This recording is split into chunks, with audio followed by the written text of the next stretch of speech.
I think, yeah, it feels like a lot has happened since we last met in this room, and made you all sit on the floor, sorry about that. And it seems many months ago since that gathering. I think a lot has happened since that day. I think we met just before second reading. And I think, as Andrew has said, we had an excellent second reading debate, which I think did show Parliament at its very best. Somewhere in the middle of that, we then had Christmas and we had the New Year, and then we entered the Bill Committee stage, which I will talk about in due course. But I want to start by welcoming the panel that we've got with us this morning. On the end there, we've got Neil Shastry-Hurst, the MP for Solihull West and Shirley, who was a member of the Bill Committee. Alongside me, I've got my colleague Marie Tidball, the MP for Penistone and Stocksbridge, who was also on the Bill Committee. We've got the wonderful Leslie Storey, who is CEO of My Sister's Place, which is a domestic abuse support service, and Leslie herself is suffering from incurable cancer. I've also got Sir Max Hill with me, who is the former Director of Public Prosecutions, who has been very supportive of the work we've done on the bill. And then I've got Lucy Davenport, who has also got lived experience of a situation not dissimilar to the one that Andrew described, who lost her husband in a very traumatic and harrowing death. And I've got the wonderful Professor Laura Hoyano, who is Emeritus Professor of Law at Oxford University. We've also got other members of the Bill Committee here: Kit Malthouse MP, Lewis Atkinson, I think, is somewhere around. Charlie Faulkner's just walked in from the House of Lords. So we've got lots of people you can ask questions of, and you can talk to when we finish sort of the more formal proceedings.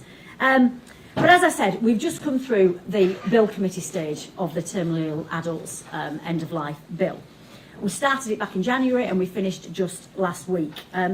For those of us who've been directly involved, I think it's fair to say it's been an extremely intense process. It's been a very thorough process and a lot of hard work, but it's also been one of the best examples of cross-party working on a really important issue that means so much to so many people. We've had really powerful, detailed debates and discussions, which I think all members of the committee can be really, really proud of. And I'd like to thank them for the dedication that they've put in. I'd also, very importantly, like to thank the clerks of the House and the staff in Parliament, who've worked incredibly hard over the last few months, along with the chairs of the committee, our MP colleagues, who have the very difficult job of trying to keep us in order. And I'm really proud of the work that we've done. As a result of that, there are some significant changes to the bill, some very important changes to the bill, which will be presented to colleagues when we go into report stage. There were nearly 80 or 90 hours of debate in the Bill Committee, and we sat on 29 occasions. We heard oral evidence from over 50 expert witnesses, and we considered nearly 600 amendments in that process, and we accepted around a quarter of them. That's unprecedented when it comes to a private member's bill, and actually it's much more in-depth scrutiny than most government bills. It was a very thorough, a very collaborative process, as I say, and it was something that I think we can all be very proud of. Some of the changes that we made are really worth just considering briefly. We've now got a bill which explicitly prevents doctors from discussing assisted dying in isolation from other options, which I think is really important. I know that means a lot to colleagues. They have to talk about palliative care, they have to talk about symptom management and psychological support, so there's a broad, holistic conversation about end-of-life care and choice. Following evidence from the British Medical Association, the doctor is now required only to provide their patient with necessary information. They don't have to do an official referral to another medical practitioner. We've also got the inclusion of independent advocates where necessary for people who may have learning disabilities, autism or mental disorders. A big change, but a very important change, is the introduction of multidisciplinary panels of experts to scrutinise and to add an extra layer of safeguarding. It was very clear from the evidence that a multidisciplinary approach was important to many people. So we've got that, and we've also got that headed up by the Voluntary Assisted Dying Commission, led by a commissioner who will be appointed by the Prime Minister. So we've retained the judicial element of the process, and every application will now be scrutinised by a multidisciplinary panel, as I say, a senior lawyer, who could also be a High Court judge, a consultant psychiatrist, and a social worker. And that third layer of scrutiny and safeguarding is really, really important. We've added further safeguards around identifying the offences that are made under the bill of dishonesty, coercion and pressure. We've added extra training for doctors and indeed for members of the panels around those issues, particularly looking at coercive control and financial abuse, amendments which were supported by members across the committee. We've looked at eligibility criteria again. We've taken out the word condition to remove any ambiguity there may be around that. And we've looked at really thorough reporting, monitoring and reviewing of the process. Thanks to amendments from my colleague Marie Tidball, we've got the inclusion of a disability advisory board, which I think is really important. We've got an annual report which will be produced by the Commissioner in consultation with the Chief Medical Officers of England and Wales and the Equality and Human Rights Commission. And the Secretary of State must undertake a full review within 5 years of the bill becoming law. So huge amounts of changes have been made to really strengthen the bill, and I feel very confident that when it goes back before colleagues, they will see those changes, they will reflect on those changes, and I really hope they can support those changes and take the bill forward to its next stage. We've got information provided in packs for you today, which all MP colleagues will be given as well, and also the new bill has now been published. As I say, it's even more thorough, it's even more robust, and I hope parliamentary colleagues can support it as we go through the process. I'm going to hand over to our panel members now just to say a few words about their role in supporting the bill. I'll start maybe at this end with one of my colleagues from the Bill Committee, Neil Shastri-Hurst MP. Well, good morning, ladies and gentlemen, and thank you for coming today. Can I just echo Kim's comments in thanking all the committee members, whatever side of the debate they were on, for what I thought was a very thorough process, along with the clerks who assisted ably and the chairs. I think we came through what was a rigorous process, late nights, lots of long hours, with a bill that is in much better shape than when it went in. I think when we had the bill at the second reading, it was a good bill, but we now have an even better bill. And I come from this as a relatively new MP. I was only elected last year, but in my previous careers I was both a doctor and a barrister.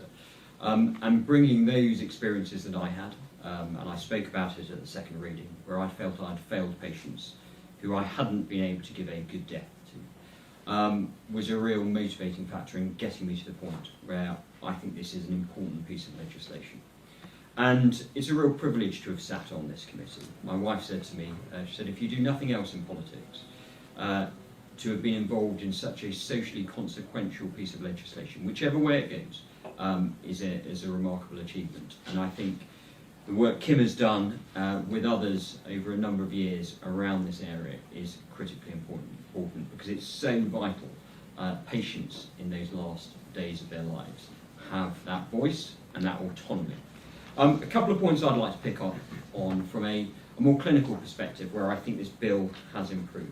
The first of those is around the important conversations that need to take place between doctors and patients around end-of-life care. And the amendments that have been accepted and taken through in the bill at committee stage bring a much more holistic approach to that. It ensures that patients are more fully informed around the decisions and options that are available for them. You can't be talking around assisted dying in isolation. It is part of the range of options that are available. And I think that is a much more robust mechanism. Secondly is around training and the mandatory nature of the training for clinicians. This is, without doubt, a complex area, and ensuring that clinicians who are involved in it have the necessary training to ensure that all those safeguards, the numerous safeguards that have been put in place, are appropriately enacted is absolutely critical. I think that mandatory training around coercive control, around domestic abuse, financial control, but also making more robust training of our clinicians around capacity assessments is going to be really important. And I think it's worth noting that this isn't just for those clinicians who are having the conversations with the patient concerned, but it's also that training, that mandatory element for the multidisciplinary panel. A vast improvement, actually, in my view, on the High Court, because we are adopting a model that is used across healthcare in terms of getting a range of expertise involved, but of course overseen by a commissioner who is a High Court judge or above. I think the two further points I'd just like to pick up on are around the referral pathways, and it's really important that clinicians who, for valid reasons, object to assisted dying are not forced to take part in the process, and we've made some very good changes around that, where there is no obligation on doctors to make a referral, but of course they need to signpost those individuals who wish to take that option so that they can move forward along that journey. And finally, I think the bill now reflects the important interplay between palliative care and assisted dying as a more holistic approach. And the conversations around palliative care are integral to any conversation around assisted dying. I think that is a really important safeguard, but it's also a really important factor in ensuring that all patients, when they're making these very difficult decisions at the end of their life, are doing so in an informed way, having all the information at their fingertips so that they can make the right decision for them, so that they can have dignity at the end of their life and they can have autonomy over the choices that they wish to make. Thank you. Brilliant, thank you so much, Neil. And I think you make a really important point there.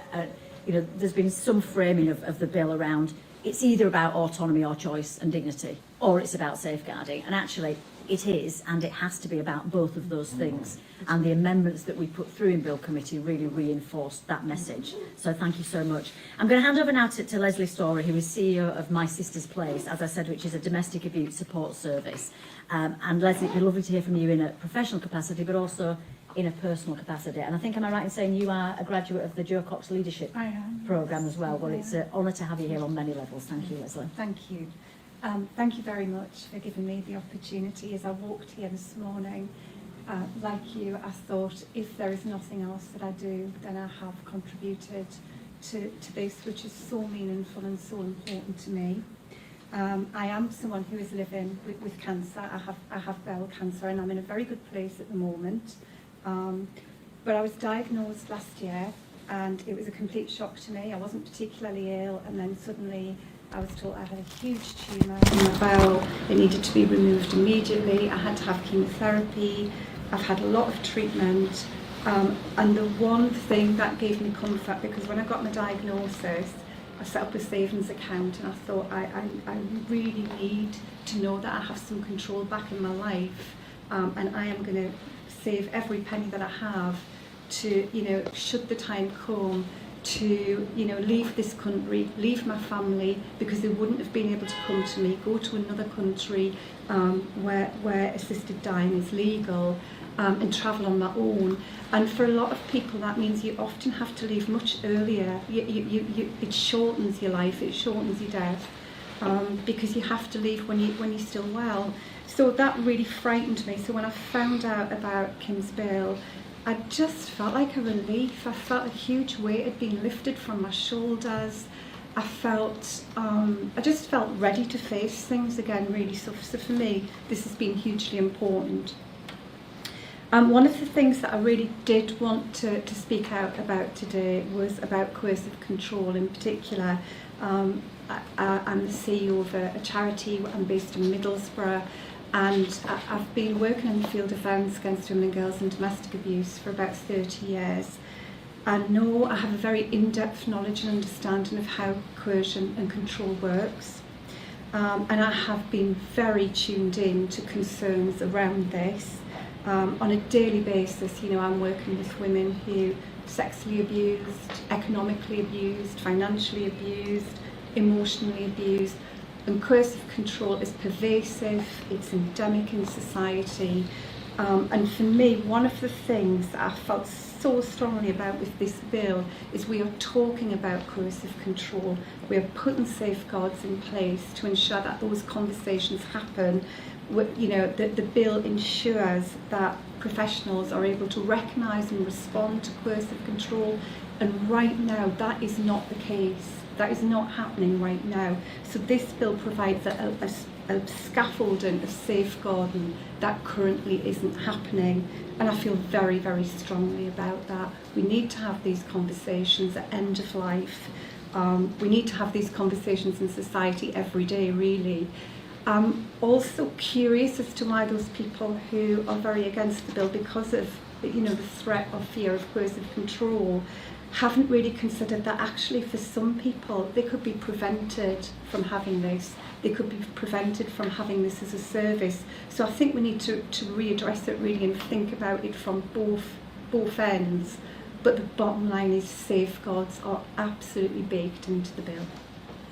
Thank you. That's brilliant. Thank you so much, Leslie, and on a personal level and a professional level.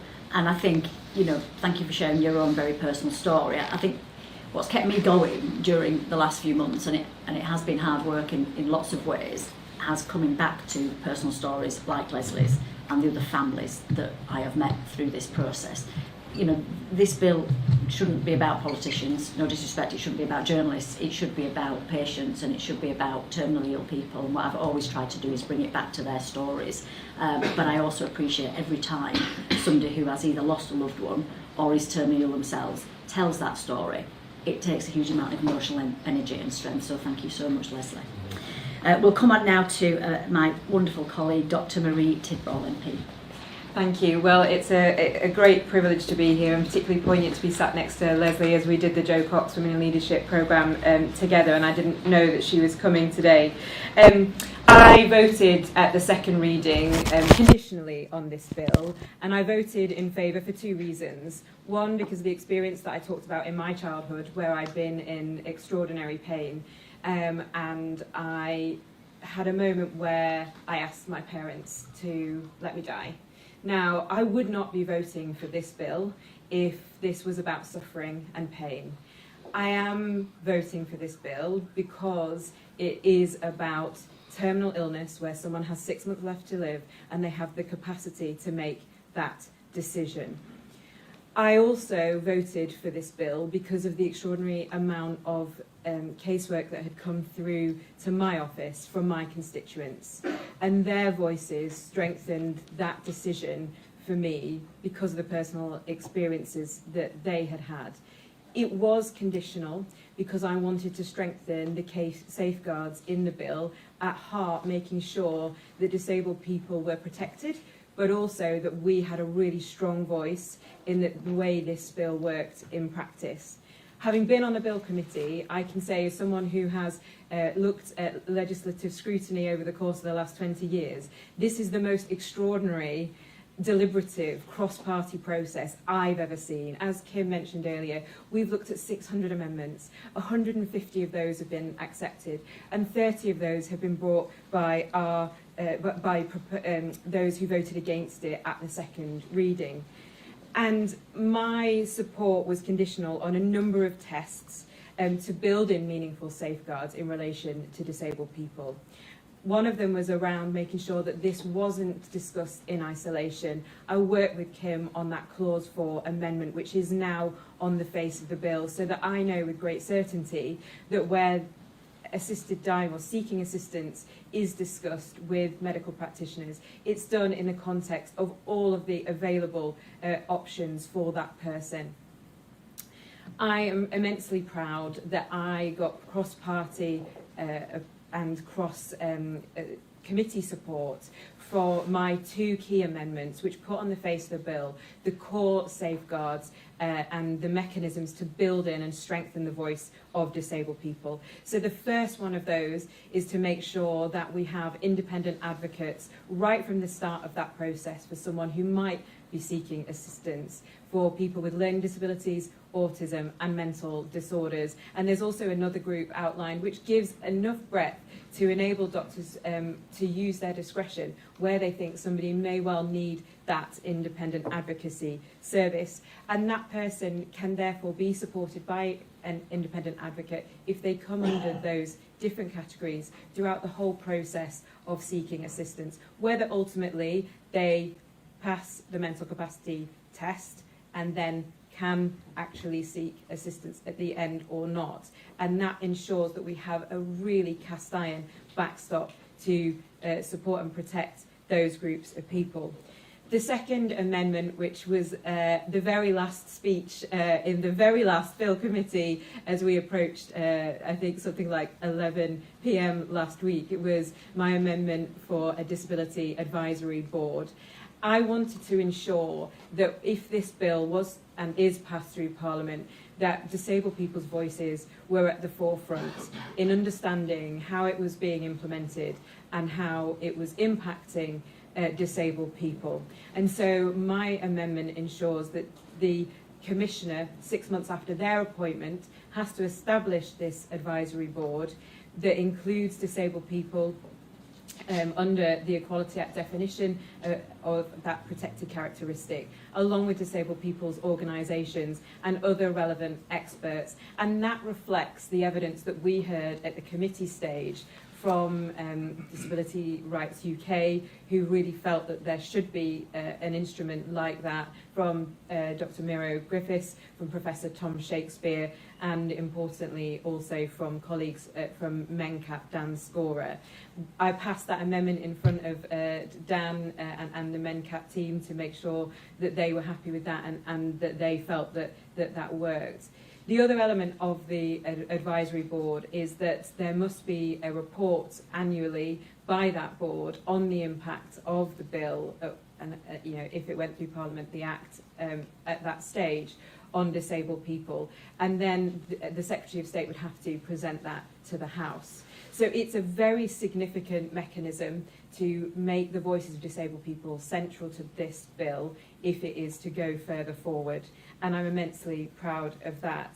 I think for me, this has demonstrated the ability for us to make sure that we have legislated not only with principle, but also with precision in the way that we have put the amendments on the face of this bill, and that we have listened very carefully to those that gave evidence right at the beginning, more than 10 weeks ago, and carried that learning through, as well as everything that we've had in terms of written evidence from people, the many, many people that have written into us, and that we've integrated that into this piece of legislation. And I arrive at the end of this process, having started it as being someone that was giving my conditional support, to be so reassured that I will be voting in favour of this at the next reading.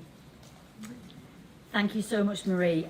Your work on the committee has been absolutely outstanding, and you've been such a powerful advocate for disabled people and many others as well. And I think, Marie's comments there are clear evidence that some of the criticisms that were talked about in terms of the bill committee, that, it'll get rushed through, there won't be any proper debate, it won't be amended, utter nonsense. Mm-hmm. We have spent hours and hours and hours on this work.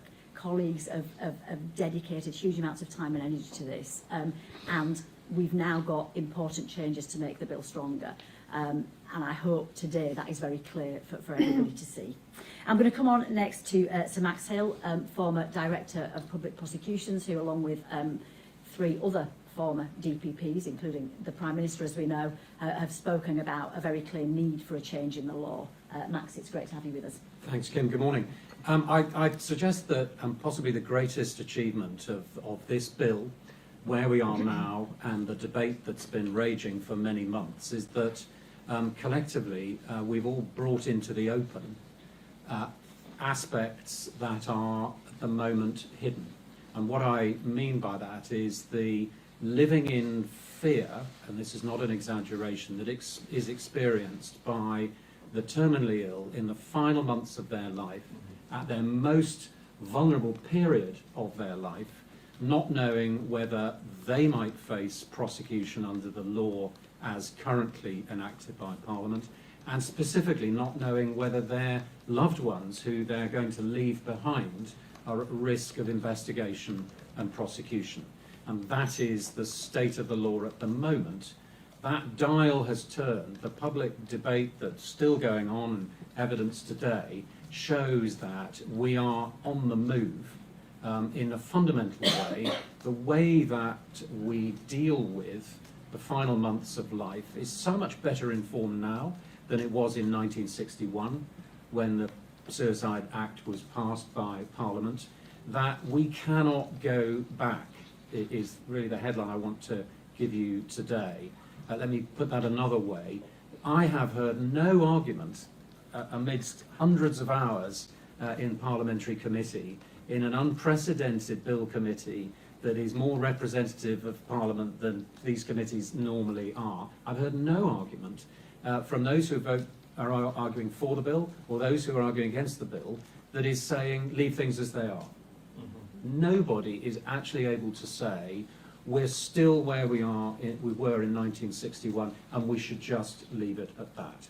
So if that's the one takeaway, what it means is that there has to be an improvement, and the bill and the detail in the bill now, let alone how it was 3 or 4 months ago, shows the path to improving the lot of these most vulnerable people and not leaving, if I could put it this way, people like Leslie wondering, as she must under the law that exists today, at what point do I have to contemplate going to Switzerland? At what point do I have to think about leaving my family? At what point am I on the brink of losing my capacity, my autonomy to make decisions for myself and putting my relatives at risk? All of those are factors of the Suicide Act 1961.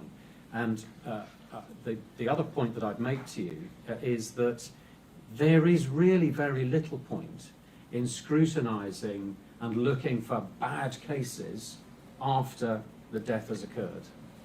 What is the point of an investigation, even a prosecution, after someone has been coerced into ending their life or in some other way has had the decision taken away from them about the manner and timing of their death? Why are we doing that only after the fact? Because that is what's happening under the law at the moment, and I know that because as a former director of public prosecutions, those cases which are investigated by the police and brought to the Crown Prosecution Service have to be personally scrutinised by the DPP to try and work out whether a surviving relative should be prosecuted because of something that happened many months ago. That is the status quo. Nobody can realistically say that we should simply leave it at that. Instead, we have now, through the fire of this intense scrutiny in the parliamentary committee, a system which includes a judge-led commission and a multidisciplinary panel. And just saying that shows how the debate has moved on from the bill that was presented in October, which talked about judicial scrutiny, but at which point there was no judge-led commission, nor was there a multidisciplinary approach. So as Neil was saying, the way that healthcare is so much more nuanced today, the way that healthcare professionals, psychiatrists, social workers, can support a lawyer-led process makes it, for me, beyond argument that this is the improvement that the terminally ill have been waiting for 6 going on 7 decades. And so this is, I'm sorry to put it this way, but this is the truth of it, it's a once-in-a-lifetime opportunity, a once-in-a-generation opportunity for parliamentarians of 2025 to say that, with all respect to where their predecessors were 60 years ago, they have found a better way which is going to improve the outcome for some of the most vulnerable people in society without, and this is my final point, opening the door to a gradual broadening of the categories of people to whom this act applies. You've just heard from Marie. There is absolute eagle-eyed focus on ensuring that the parameters of this bill are maintained. This isn't called, the phrase terminally ill doesn't appear in the title of the bill by coincidence. It is only intended to assist those who are terminally ill and who are approaching the final months of their lives. So it's no good looking at other jurisdictions around the world, and there are many who have forms of legislation like this, and pointing to the slippery slope, as people call it. You start with one group and then you broaden it to another and another and another. That's not what this bill is about, and I wouldn't support it if that is what it was about. It's been very tightly circumscribed, and in scrutiny, speaking as a lawyer if I may, going from just judicial high court scrutiny at the final stage to what I hope will be flexible, fast, not unnecessarily bureaucratic, multidisciplinary panels who can move quickly and who can make the right decisions that will leave my successors, the DPPs of the future, not having to somehow mop up cases and look for where things have gone wrong after someone's life has ended, because all of this scrutiny will be done whilst the person at the centre of it is alive and can express their own view. That is the fundamental point. Thank you so much, Max. Incredibly powerful points on many levels, and I think it's absolutely right to always come back to the problem we're trying to address. You know, we come into politics to try and improve things, to try and solve problems, and clearly the law as it stands, or the lack of law as it stands, is not fit for purpose. And that's one of the reasons that drove me to take this legislation forward. I get a lot of correspondence about this subject, as you can imagine. One of the most powerful pieces of correspondence I received was from a lady who, I believe, she was the first person to take somebody to Switzerland, to Dignitas, for an assisted death after the second reading of the bill. She took her husband in December, and she sent me a very long email, very, very emotional, very difficult to read, about the process of going, which again is framed as this lovely, easy option, and believe me, it is not like that for dying people. It can be very, very traumatic and harrowing, as well as obviously very costly. And they had 4 wonderful days together in Switzerland. He had a beautiful, peaceful death, which is what he wanted. She came back alone, and I reflect often about what that journey must be like for people who have to come back without their loved one beside them anymore, no funeral, you know, no proper send-off for that person. And then 4 days later, she gets a knock on the door from the police. So she's grieving, she's traumatised, you know, and then there's a police investigation. She's now under investigation for 7 months or something. So that just cannot be right. And I just think that's one of the really clear issues which Max has referred to, that we have got a duty to try and fix. Speaking of personal experiences, Lucy, thank you so much for joining us this morning. Again, I know it's difficult telling what is a very traumatic story, but if you're able to share your story with us, that'd be great. Yeah, hi. First of all, I'd like to say thank you for inviting me here. This is a really, really big honour. And to echo everyone else's comments, that this is a once-in-a-lifetime opportunity to make a real change to people who are living in this country. My husband was diagnosed in 2022 with cholangiocarcinoma, which is a really rare and really aggressive form of cancer, which is in the bile duct part of the liver. We had 11 wonderful months together with our little boy, who is now 10. And Tom, in that time, had requested several times to me, and we'd had a discussion about how he wanted his end of life to look. He didn't want a painful, drawn-out death, which unfortunately is what he got. Due to him having uncontrollable symptoms whilst he was in palliative care, in a hospice, and I cannot praise the staff enough. They did absolutely everything that they could for him, but his cancer had spread to his bowel, which unfortunately caused a blockage. This led to my husband being on 3 syringe drivers and continually being sick, and it was fecal vomit. After 5 hours of that, he eventually inhaled it, choked and died.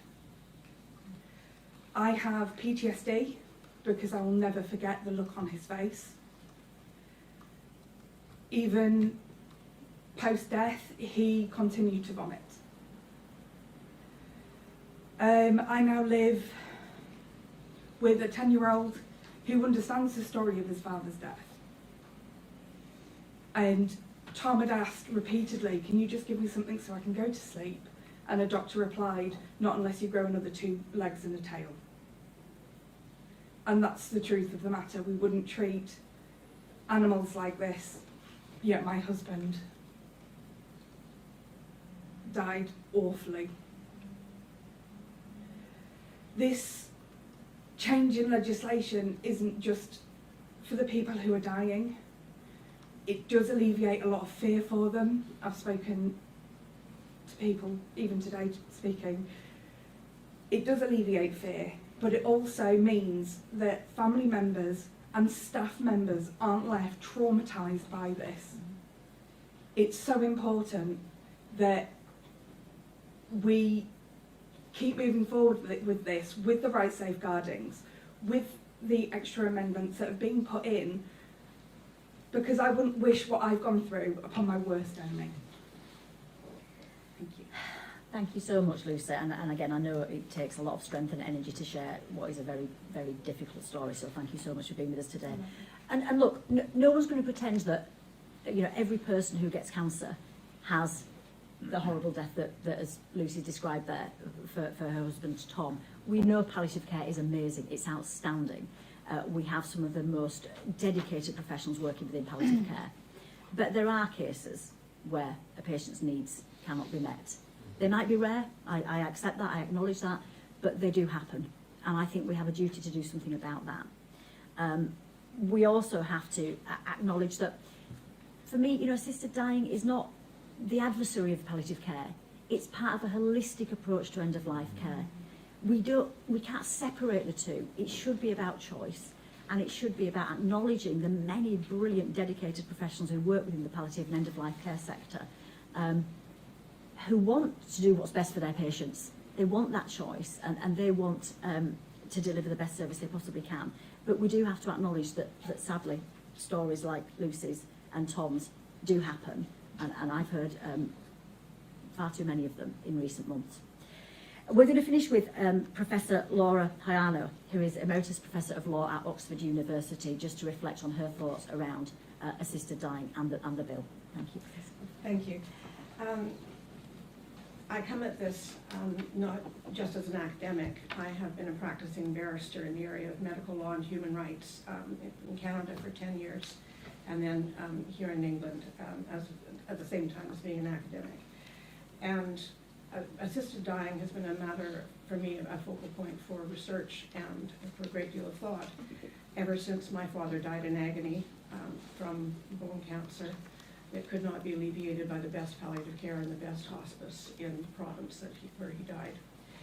And it was subsequent to that Canada received assisted dying on a human rights basis. And I was just reflecting on what Lucy was saying, because one of my Oxford colleagues, Professor Joseph Raz, said, "The right to life protects people from the time and manner of their death being determined by others. Those who reflect, plan, and decide on the manner of the dying make the dying part of their life.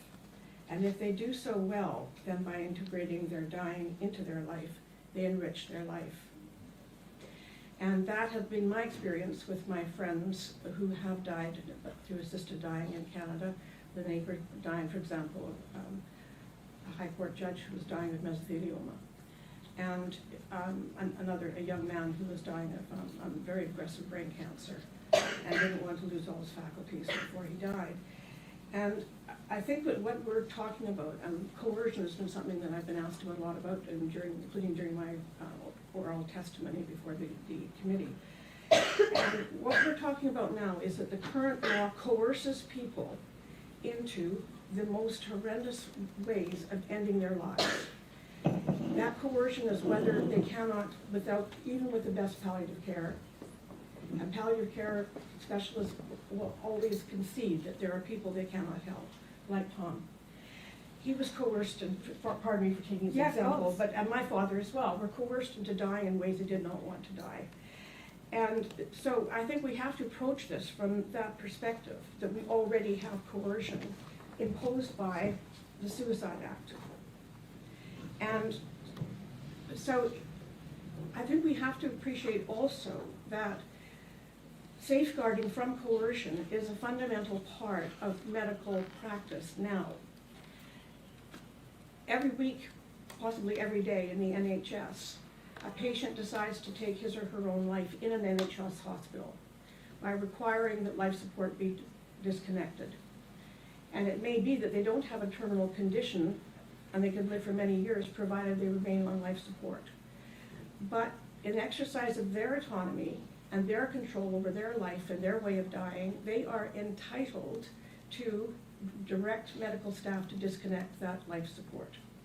If there's any issue about coercion and autonomy, then the case will go to the Court of Protection if it's an issue with capacity, it'll go to the Court of Protection, otherwise it could go to the High Court. But my point is that coercion is something that, and safeguarding, which is taken into account by professionals in our daily lives. Solicitors do that when they investigate a transfer of property or a will. Medical professionals are dealing with it in terms of patients who are refusing medical treatment, or whether they've indicated they do not want to accept a form of medical treatment, but then feel compelled to do so. Why is it? Is their family involved? That's why we have social workers embedded in hospitals to work on patient advocates, to work with those patients and with that medical staff. What the advantage of this bill is, in my view, is that the coercion here is being looked at as a prophylactic, if you like. At the initial stages, it's a prominent focus on whether there has been an improper interference with the patient's decision-making autonomy. And that is happening at the outset of the process and throughout the process. Right now, as Max is saying, they only look into coercion after the fact, as an historic question, instead of as a living question in which the patient can actually be talked to.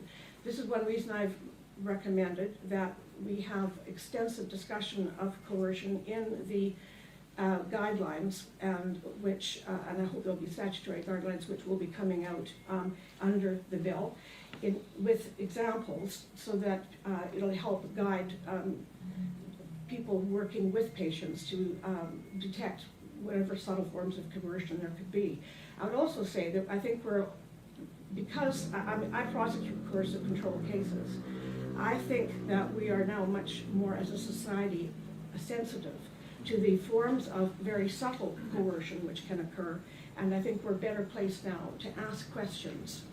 Certainly better placed to ask questions than after a patient is dead. And the police over here in a different jurisdiction are trying to investigate that question. The other thing I would point out is that with the coercion being embedded in the medical training that is going to be required of anyone who's working with this statute, it will actually enhance the quality of the training on coercion, I believe, and the question of patient autonomy. And that will spill over, I think, to other areas of palliative care and also other areas of active medical practice. In Canada, the training for practitioners in this area, medical practitioners, is accredited training, and the training sessions are all available to the public on YouTube. And every session looks at coercion, what we call external pressure under our statute. So the other interesting feature of this is that the families will be able to understand the evaluation. If we actually follow the Canadian example, so that we make the training accessible to people in terms of being able to watch it, for example, on YouTube, what the lectures are on coercion, so that everyone will actually be more sensitized to this. Because I'm sure that some family members may find themselves inadvertently in a position of putting pressure without realizing it. And it, more often than not, is going to be pressure, please don't do this. I know that's how I felt when my father-in-law declined life-saving treatment at the end of his life, or life-sustaining treatment. But I've realized much more now that the autonomy of the patient being central is something perhaps that family members kind of lose sight of in the agony of having someone with a terminal illness. So this is an opportunity to educate the public as well if we do it right. And I'm convinced that the people in the Bill Committee on all sides of the debate were determined that this be done right. And I am confident that it will be. And certainly we have enough examples from abroad. In Canada, for example, in 2022, there were 526 patients who were deemed to be ineligible, and of those, 2.3% on the ground of external pressure. The following year, they actually gave us the numbers, and there were 41 patients who were found to be ineligible on the ground of external pressure. So these cases are being picked up with proper training, and that is what we will have under the statute. Brilliant. Thank you so much, Professor Hayana. And you raise a really important point around the broader discussion around coercive control, and certainly, without getting into the party politics of it, I'm really pleased that we've got brilliant ministers like Jess Phillips and others who are taking that agenda forward around coercive control. And I think this does fit into that broader debate, which is really, really important. Right, we've got about 15 minutes for questions. So, who has a question? Yes. This is quite a kind of broad question on the parliamentary process, which is obviously important. But you say a lot has changed since June, and that does include MPs who voted with you rethinking that. Do you kind of have a sense of how many MPs might have changed their mind, and do you worry that you're not going to be able to persuade them? No, I mean, in terms of parliamentary numbers, MPs, it's a free vote, as it absolutely should be. The impression I'm getting from speaking to colleagues is that most people are still where they were at second reading, but equally what colleagues are saying they will do, quite rightly, is have a look at the new bill, have a look at the additional changes that have been made, have a look at the additional safeguards that have been put in place, and then they make their mind up. It's not for me or any of us to tell MPs how to vote. That is their absolute decision, personal decision. But what I would say is, if anybody who voted for the bill at second reading takes a look at the new proposals, it's very difficult to argue that this is not a stronger bill, I would suggest. So I think I would hope that those people would support the bill. There were people who voted against at second reading, who I think, again, will revisit the bill and will look at the changes that have been made, and I hope some of those will feel that they'll be able to support it as well. Yes? You said that you were going to publish an impact assessment at some point on what the cost might look like for the NHS. Have you done any more of that work yet? I won't be doing that. The government will be doing that. When Yeah. do you think we might expect to see that? Do we know any more about what this is going to cost the NHS in boundaries? So the impact assessment, yeah, the impact assessments will be done before third reading. A huge amount of work has been done on that up to date, and it'll be done, continue to be done. So hopefully that is imminent. So is it after this next 25th? No, before third reading. Yeah. So the leader of the House, Lucy Powell, has said that several occasions, as have ministers. So the impact assessment will be published well in advance of third reading. Anyone? Yes. Catherine Forster, Julie News. If this bill passes, you wanted it to be implemented within 2 years. It sounds now like it could be up to 4. That could potentially take us into the next general election. Are you worried that if this bill passes, it could potentially then be politicised and possibly might never become law because of a general election time? Yeah, in terms of commencement, I mean, I would have liked to stick to 2 years, but what I've always said is it's more important to get this right than to do it quickly. And actually, partly because of some of the additional safeguards that we've added, there's a thorough process that needs to be done before implementation. But the 4 years is very much a backstop. It's very much, something that we're not working towards. That's why we've added in the appointment of the Commissioner after 12 months. The Disability Advisory Board will be appointed prior to commencement, and a 6-monthly report to Parliament on progress. So as much as we've moved the commencement period to give the flexibility to get this right, I would anticipate, and certainly myself and other colleagues will be ensuring that it is done as soon as it is safe to do so. I'm just following up on that. We know the NHS is in crisis. The justice system is on its knees. You drop the High Court judge, you put in the panel, but where are we going to get all these people from? Do we really have the capacity? Is the fact that this 4-year time frame has been introduced not a reflection of the fact that possibly the state just doesn't have the capacity to implement this, given the current economic situation? No, I mean, in terms of commencement, it's about doing it right. Part of that is going to be about the training, which we've talked about extensively. But we know there are a range of views within certain professions around this, but there are also a lot of people who want to see the law change and will be very keen to be involved in that process. So, I mean, it's important that we do it properly rather than doing it quickly, and that is the ultimate reason for the... It's also worth saying, remembering that for the vast majority of people, the NHS is already handling their disease and will be already handling their death. Right? So it's not like they're suddenly appearing out of nowhere as a new group. They're already in the system. Yeah, that's a really important... These are not new patients. These are patients who are already being treated. Where do we go next? Jess. Hi, Janet Easton from the Telegraph. So one of the relatives who we've voted to attend the committee is a man called Dave Sowery, he's a bill supporter. His wife, he accompanied his wife to Dignitas in September 2022, and when he returned, he was interviewed by the police. The whole experience is deeply traumatic. He still gets a physical jolt whenever he thinks of his wife, Christy, having to make that decision.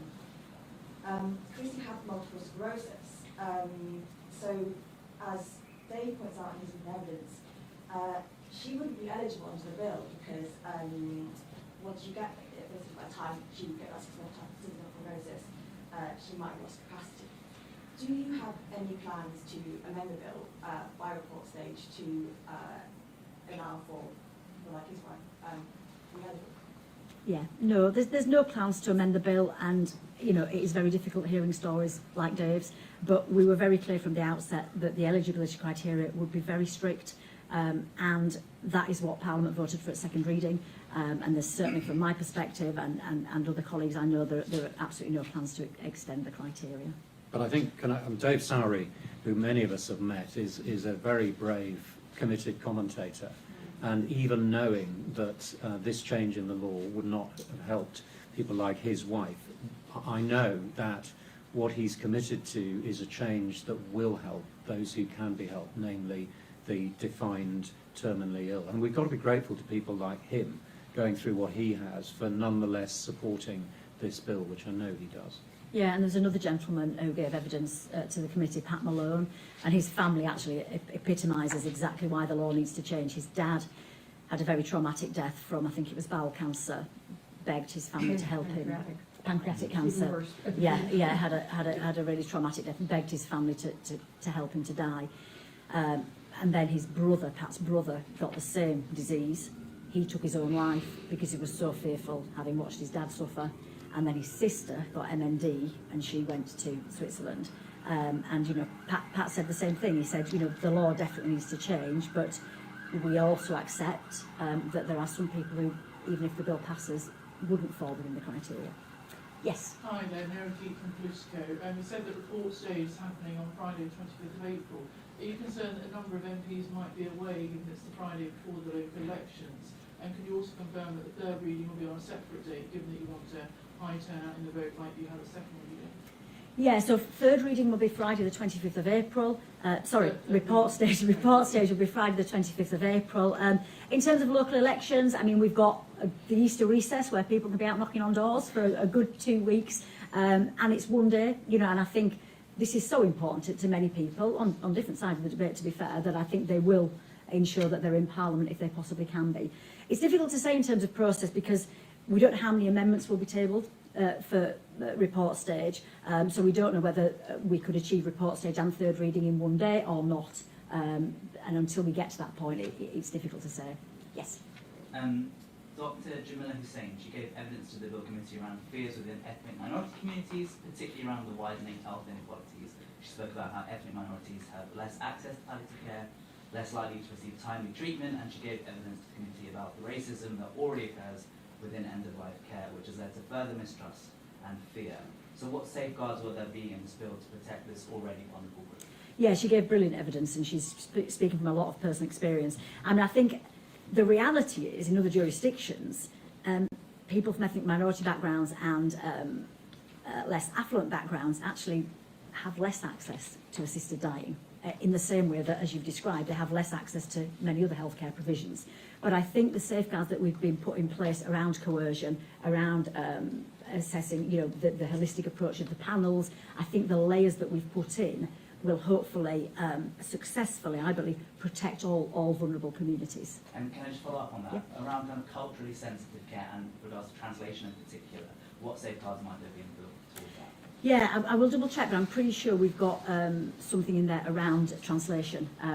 If it isn't there, that would obviously be included in regulations so that everybody is able to have these difficult conversations in a language that they are.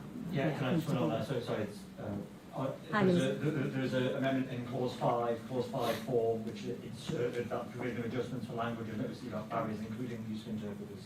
has been inserted in the bill. Yeah, thanks, Lewis. I knew there was something. Yeah, of course you can. For that. Yeah. In jurisdictions such as New Zealand and Canada, which have significant Indigenous populations, as well as Canada being a very multicultural country, the federal government has set up a number of liaison agencies to work with those communities to ensure that they do have access, because coercion might well be a problem in terms of the negative side for patients who do want to have it.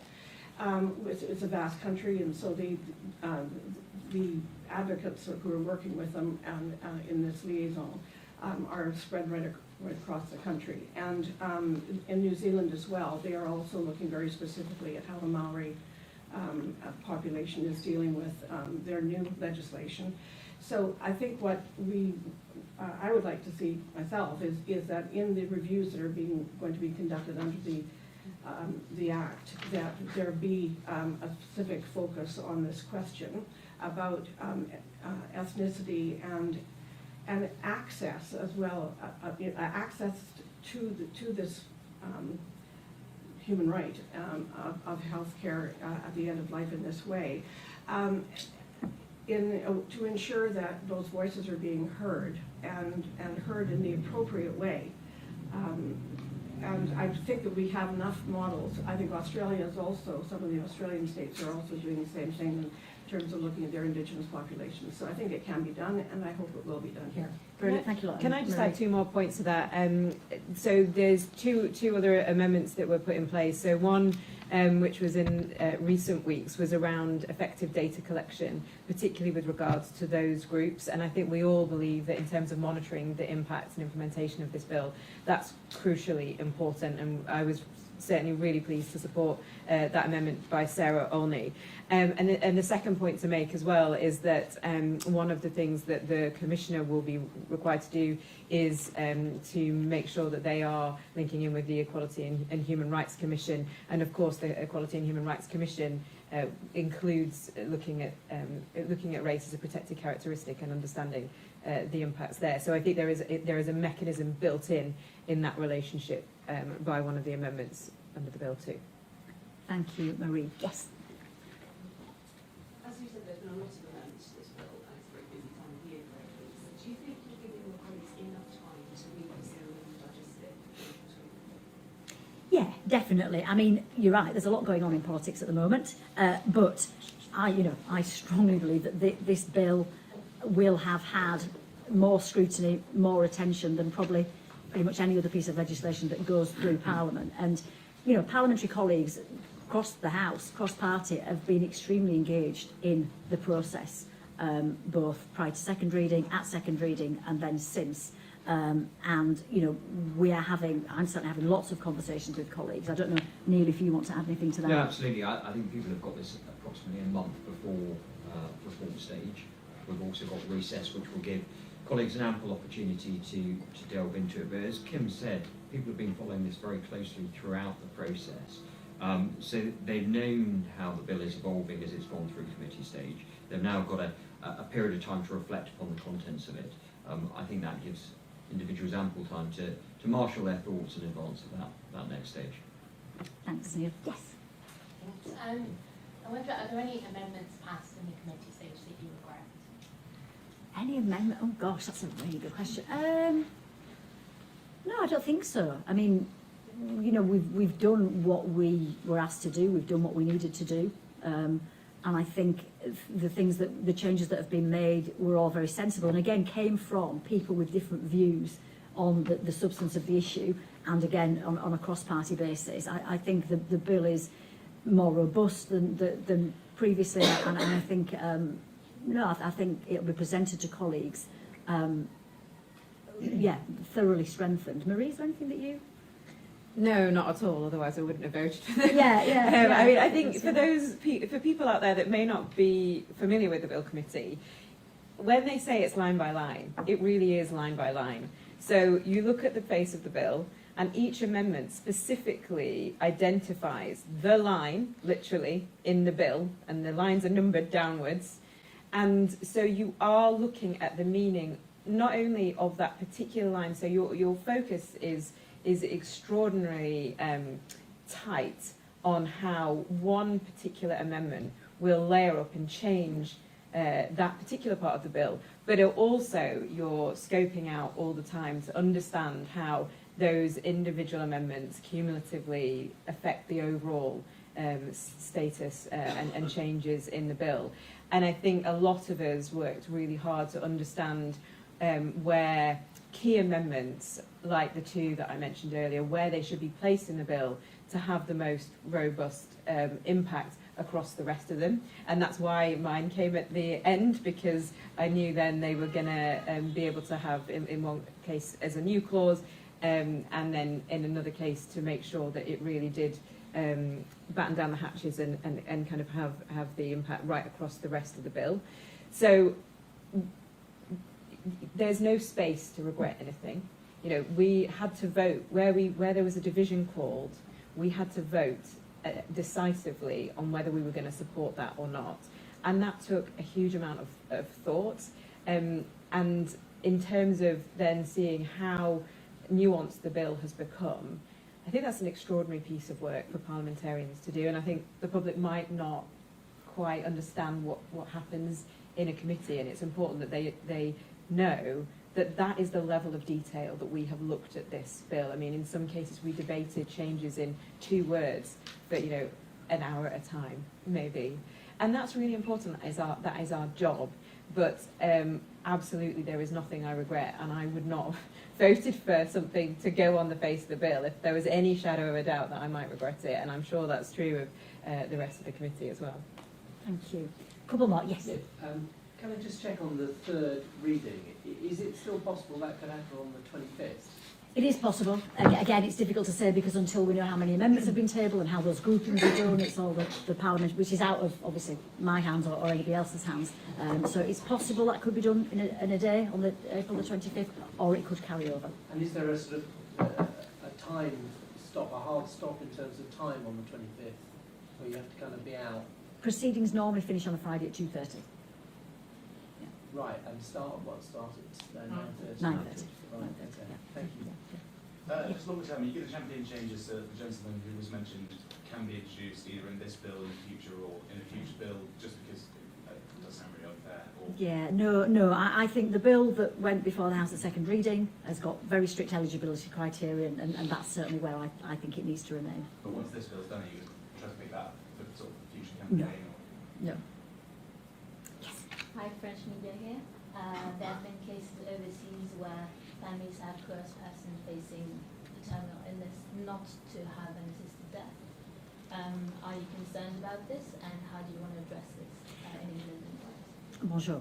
I think it's a really fair point. The evidence that we had from other overseas jurisdictions was that, as Laura alluded to, coercion actually, if it does happen, it happens the other way, understandably, because you don't want your loved one to go. So people try and persuade them not to have an assisted death.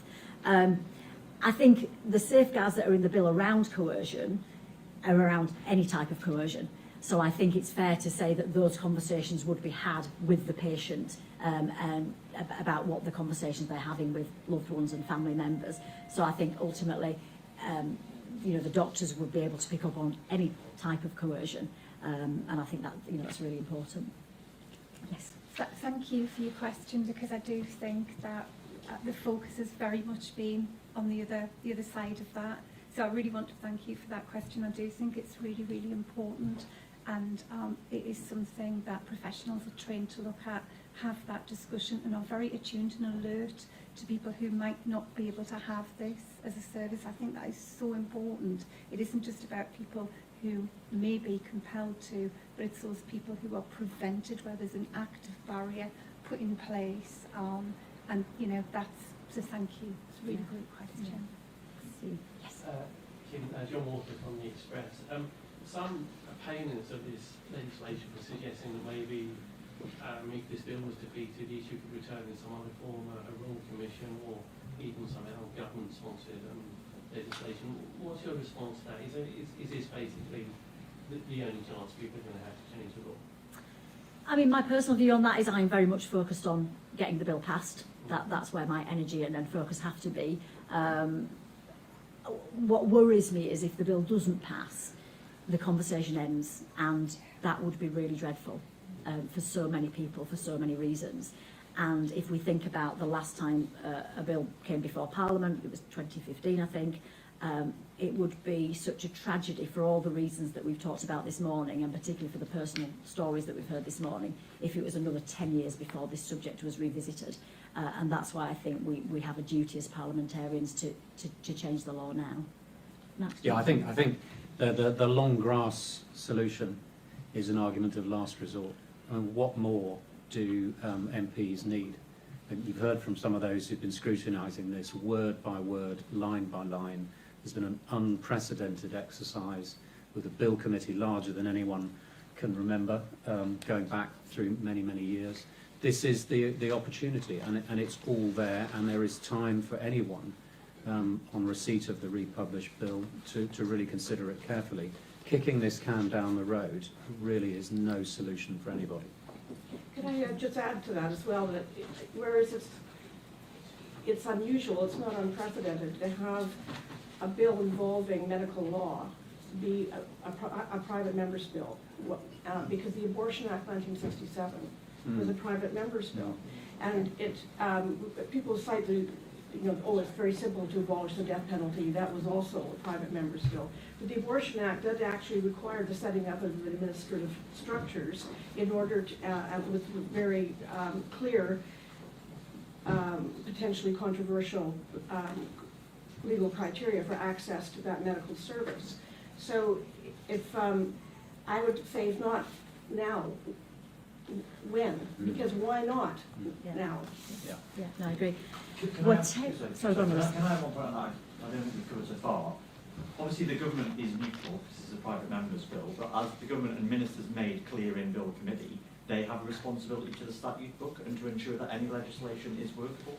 So the government have been working to give a view on amendments made. So this idea that there's a government bill or that the private member's bill has got no one in government, no government lawyers looking at it at all, is absolute rubbish. The government ministers and officials have been rightly scrutinising that, not because the government has changed its view about it being neutral, but because if Parliament does decide to act this, government have got responsibility as they've set out to make sure that this is workable and is absolutely legally watertight. Yeah, absolutely. I think we're 10 minutes over, so I think we're going to have to call it there. But thank you so much, everybody, for coming. Really appreciate your time and your responsible coverage of what is such a hugely important and emotive issue. And yeah, thank you. Well done, you agree.